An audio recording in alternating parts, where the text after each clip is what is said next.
So my background is dance. I've danced, in studios from the ages of 3 up until I was 18. Then I studied dance for 2 years at UNCG. And now I've taught dance for 12 years in town and in other places. Remember when Eula danced? Yes. Eula danced again! So the responsibilities that I take on as a choreographer, I like to sit down, get all of my songs planned out, the ones that I'm responsible for. Once I get all of the songs lined up, I go through and I listen to all the music, and I then go to the score, make sure that everything lines up. I count out all the measures, and I like to do what's called mapping. So that's when I write down every little 8 count just on a sheet of paper, and I listen to the songs, and I count 1, 2, 3, 4, 5, 6, 7, 8, 2, and I just write them all down.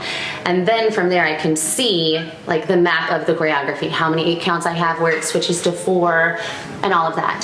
And then I usually meet with the director and we go through, okay, I know this is going to be dialogue right here, we don't need choreography here, and I can go through and find that specific moment, mark it out, I match it all up with the timing, and then I just start picturing what I think would look best in certain moments and write it all down.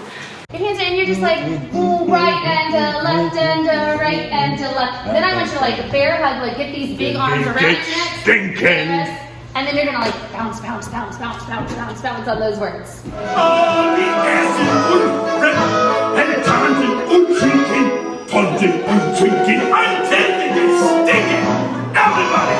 Oh, so depending on the show, I'll absolutely look at the original choreography. There is just some stuff you have to keep what they did. Same thing with the chorus line. You've got to keep your da-da-da-da-da-da, because you have to do that. It's pointless to fix something if it's not broke. I also love the opportunity that people in community theater could actually learn real Broadway choreography. And I love for them to be able to walk away knowing that they just did some real Broadway choreography that was tap, and they never thought that they could do that. The Alistair will be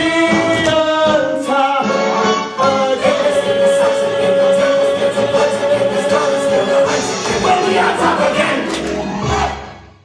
You can get so many different people and so many different levels of people who have 0 experience of dance, years of experience in dance, maybe people who think that they know better than you.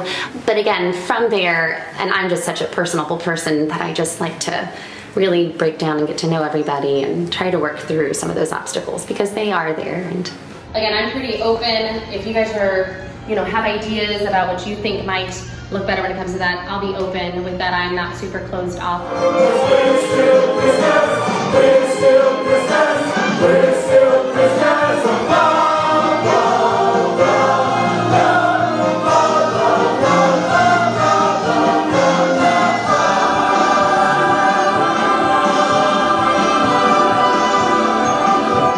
Tap you can make things really simple in tap. And then you can start to, from a very simple level, expand it from there. Collab, collab, collab, collab, change. Pop, just slow. Switch weight, switch weight, switch weight. And as long as you kind of got good control over your body, I don't think you have to have a whole lot of experience to be able to do some simple tap steps.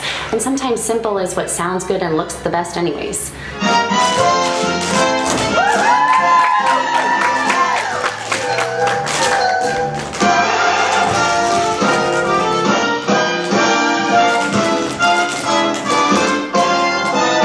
For me, I really like having a dance studio space, mirrors, and time. That was a big reason why I wanted to have Saturday rehearsals that were 4 hours, because I've been in productions where you have rehearsal for 2.5 hours, and by the time you really get to know all of your dancers and you start teaching it, you see things that aren't working and you lose out on time being able to fix that, and then you go a day or maybe 2 days without touching that again. So I really enjoy having the space and the time to make sure to give everybody the opportunity to make sure all the questions get asked. The floor is really slippery in there. 1, 2, 3, 4, 5, 6, 7. Oh my God! Okay. So as far as tap goes, that was something we learned really quickly, which is why we switched to the dance studio, because love that we have that now, and it's wonderful, but it is not safe for tap dancing. So it was really rough to kind of get that nailed down. But really, producers went pretty smoothly, in my opinion, as far as the dance choreography goes. It was helpful to bring in a lot of dancers who already knew a lot about what they were doing, because I also think when you're doing stuff at a higher level, it makes you, even if maybe you think you're down here, it makes you want to strive to match them.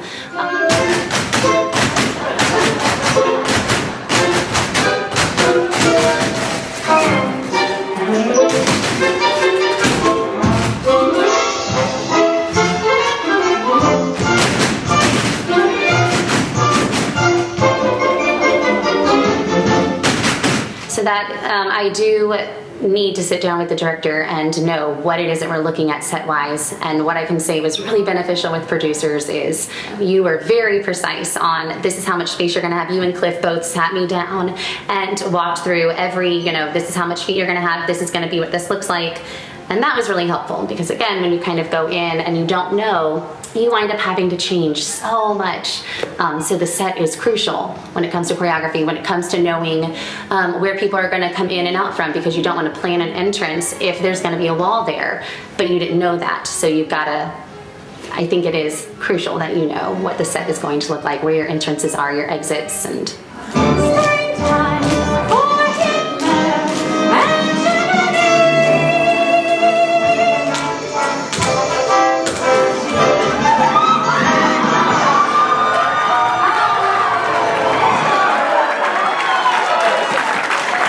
Springtime was a lot just because it's such a long number, so the conditioning that the actors and the dancers require to kind of be able to keep going, and it's swapped from tap and jazz, so we had dancers who had to just change out of their tap shoes, change specific parts of their costumes.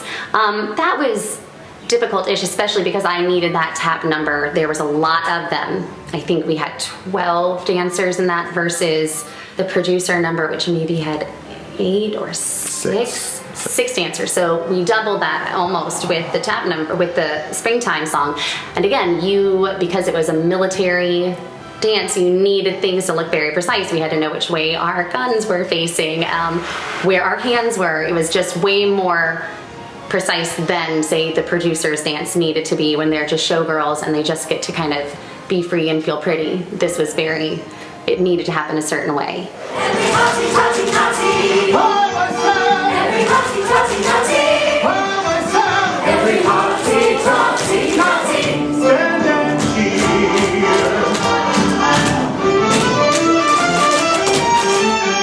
And also with Springtime, there was a lot of timing issues that had to happen very specifically, getting the parachute up, being in a specific spot on the count of 6 so that you can grab 7 and lift 8. There just wasn't much room for anyone to be late. Front half, now my dancers are gonna have probably let go by now. And then the rest of you. Now you guys need to up and over, walk it that way over him. So Caitlin, you're already gonna have been gone too.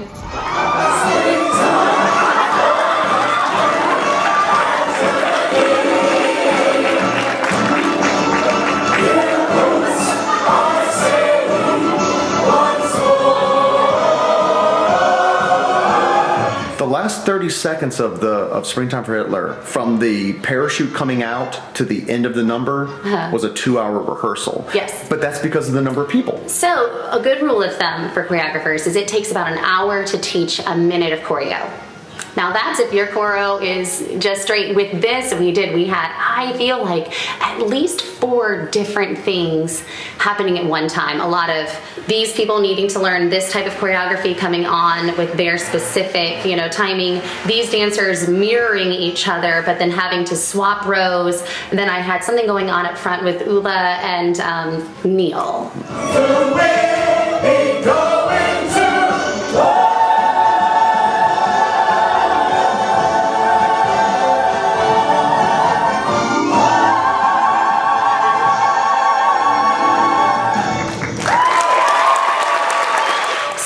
So that did take about 2 hours, and also because the picture was so important.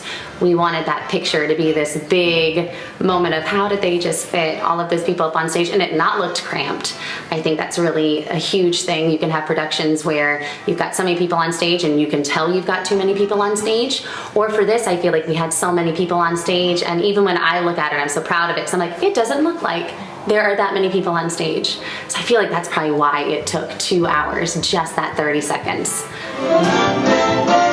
Fire down below! What are the challenges? Because not only are you choreographing, you're dancing as well. So is it more or less, or? Well, it's fun and easier in the sense that I enjoy that I'm getting ready to choreograph something that I get to be a part of. Not that I don't give a show that I'm not in different treatment, but I do put a lot into it because I know that it's something that I also have to be in. So I really push the limits maybe a little bit more.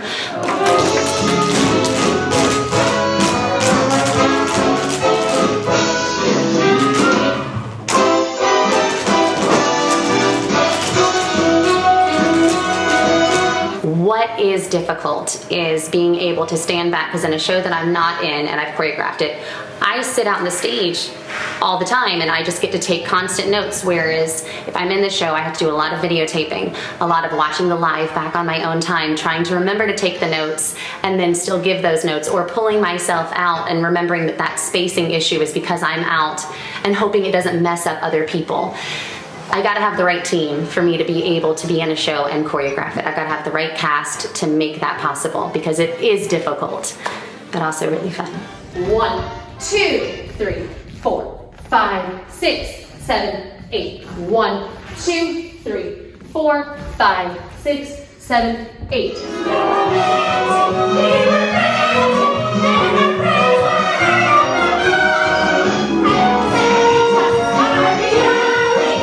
Is our, especially for dancers, I mean, and vocalists, you know, we do vocal warm-ups because this is our tool, and as a dancer, this is our tool, and my biggest fear is someone getting hurt.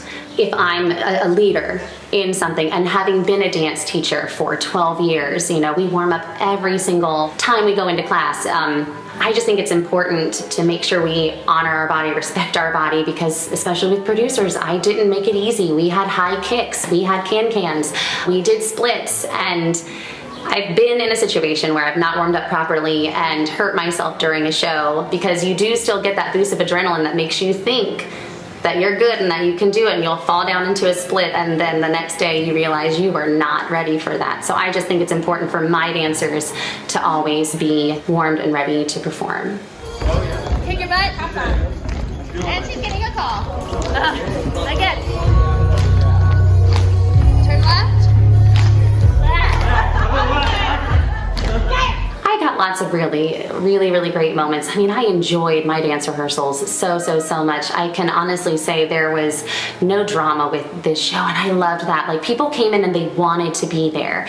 And for me, that was just always so nice. Nobody gave me a whole lot of grief, like any grief at all. You know, just I loved being in a show with my best friend Candace. Like, that was so fun that we got to do that together. And with my students, you know, I had 2 students who were also in the show with me, and that was really fun.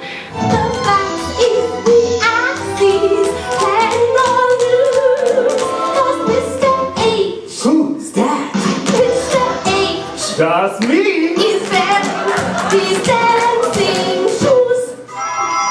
I recognize that this was a dance show. Yeah. And I've never shied away in the past from cutting dance. If it was just like, I've cut tap from every musical I've directed, because it's just a daunting thing to get people to do, and some of the tap I've had has been very small, but this was one case where I knew it was like, you can't cut any of the dance from this, you can't. There was one time at some point where someone heard that we were doing this, and I'm not going to say who it was, but they said, people, we don't do tap in the community theaters in New Bern. And from that moment on, and this is before we started, I get very stubborn. I was like, I'm going to prove to you that you will eat your words, because we can. And then we not only did it in this, you know, we just did it in Shrek, and we're getting ready to do it in Newsies, and I'm hoping that we kind of get over that fear of tap in the community theater. If you allot the time for planning, you can make it happen. You can. And we owe that to the people here, you know, to the community here too. I'm gonna put on shows that will enthrall them. Read my name in Winchell's column. I'm gonna be a producer. I'm good. I thought you were wonderful.